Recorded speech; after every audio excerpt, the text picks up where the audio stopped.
Come closer, friend. The night is thick and the wind has a bite to it. But our fire is warm and the woods, for now, keep their distance. Take a seat. There's room enough for one more.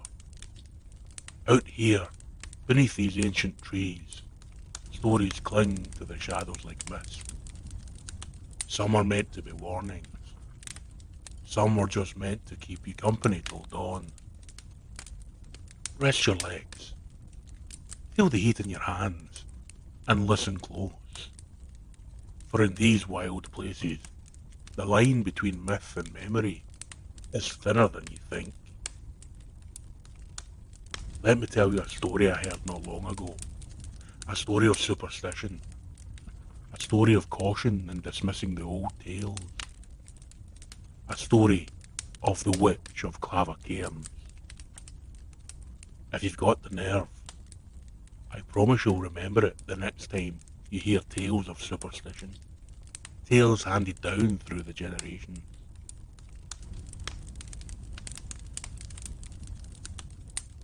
You ever been to Clava Cairns? Just outside the village of Culloden, not far from the battlefield.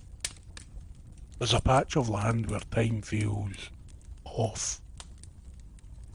The trees there don't whisper like they do in other woods. They just watch. There are 3 burial mounds, ringed by ancient standing stones, older than anything else for miles. No birds sing near them, no deer pass through, and the locals, they don't call them by name. They just say, the old stones. Like even the word cairns burns their mouths. There's an old legend about these mounds, about something that still walks among them. But we'll get to her. A few years ago, a woman named Fiona Macleod moved back to the Highland. Grew up nearby but had been in Glasgow for years. She came back to look after her gran, who was getting too old to live alone. Now, Fiona was smart, rational, didn't believe in ghosts or witches or cursed earth. Thought the old folks' tales were cute in a touristy sort of way. Until one evening in October, the air had that sharp bite to it, the kind that makes the sky bruise purple long before the sun fully sets. Fiona was restless, couldn't sit still, so she wrapped a scarf around her neck and went walking, just to stretch her legs. She followed the road out of Culloden, past the trees, and then she turned down the old path. The one nobody takes after dark. The one that leads to the cairns. She thought she remembered them from childhood. Those mossy domes and leaning stones. But when she stood there again, in the dying light, they looked different, heavier, watching. Still, she stepped between the first pair of stones. That's when it started. A whisper. Not wind, no. This was something else. Right in her ear. Dry, cracked, like someone speaking through old parchment. She couldn't understand the words. Didn't even sound human. Just wrong. She turned, but no one was there. Of course not. Then she felt it. An icy touch on her shoulder. Not cold like weather. Cold like death. Like something that had never known warmth brushing against her skin. She staggered back, heart pounding, throat dry. And somewhere deep within the stones, she heard it. A sigh. Not hers. She ran home, That night, she kept telling herself it was just a trick of the wind, her imagination.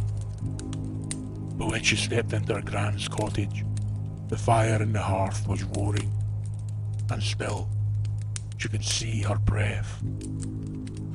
Her fingertips were numb. Her shadow looked too long in the lamplight. She didn't sleep. Around midnight came the noise. Stone on wood. A grinding, scraping sound. Slow and deliberate, like a great weight being dragged across the floor. But the sound wasn't inside. It was just outside her window. She looked. Nothing. But she didn't open the curtain again. The next morning, her gran noticed the dark circles under her eyes. How pale she looked. "You went to the stones, didn't you?" her gran asked. Voice low, voice shaking. "At dusk?" Fiona nodded. Her gran went quiet. Then, slowly, she said, "Then you've brought her home." And that's when Fiona heard the story. Hundreds of years ago, during the burning times, there was a woman named Morag Ban. She was a healer, a midwife, and yes, people whispered the word, witch. The laird's wife died in childbirth, and they blamed Morag. Said she'd cursed the womb. The mob came with torches, but Morag didn't scream when they dragged her out. Didn't beg. She only laughed and cursed them in return. Before they could burn her, she vanished. Some say she walked straight into the cairns and was swallowed whole. Others say she carved her soul into the stones themselves, anchoring her spirit to that place. Not long after, villagers who'd taken part in the hunt began to disappear, one by one. And whenever someone vanished, another stone appeared on the mound. Not old stone, new, smooth, fresh, warm. The elders say Morag didn't rest. She waited, marked those who trespassed at the wrong time, claimed them, slowly. Fiona laughed off the tale, of course. City logic again. But over the next few days, she faded. Her lips turned blue, even in front of the fire. Her hands trembled. She said she could hear whispers from the corners of the room. See something move in the mirrors. And always, at night, the sound.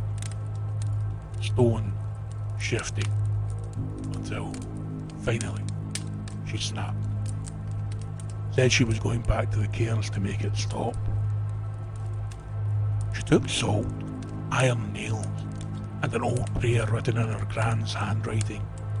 She thought that would be enough. She walked out into the dusk. Gran watched from the window until Fiona vanished between the stones. The sun sank, the wind died, and then the silence came. The kind of silence that listens. Nobody saw what happened next, but I'll tell you what they found. They searched the cairns at dawn. Her footprints were there, clear as day, leading to the central mound. They didn't lead back out. And there, atop that mound, was a single, new stone. Pale grey, smooth as skin, warm to the touch. Now some say if you stand among the cairns at dusk and whisper Fiona's name, you'll hear her whisper back. Others say if you feel a sudden cold, or hear that telltale sound, stone scraping against stone, you'd better not turn around, because she's still there. Morag Ban, the witch of Clava Cairns, waiting. And once she's marked you, she never comes alone. So, if you ever find yourself near Culloden, and the sun starts to dip behind the hill, do yourself a favour. Don't go wandering past the old stones. The wind may whisper your name. The shadows may stretch a little too long.